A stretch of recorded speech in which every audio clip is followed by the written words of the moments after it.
American জবা। এই জবা পরিচর্যা ঠিকভাবে করলে এইভাবে খুব ফ্রেশ, ভালো, রঙিন, প্রপার রঙটা দেখা যায় ফুলের মধ্যে। গাছের পাতাও মোটামুটি সবুজ থাকে।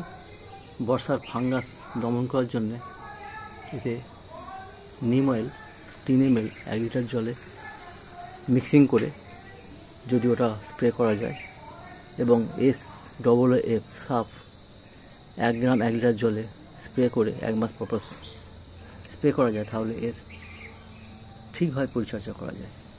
এইভাবে এর গ্রোথ গাছের হয় এবং ফুলও এরকম বড় বড় ফুল আসে।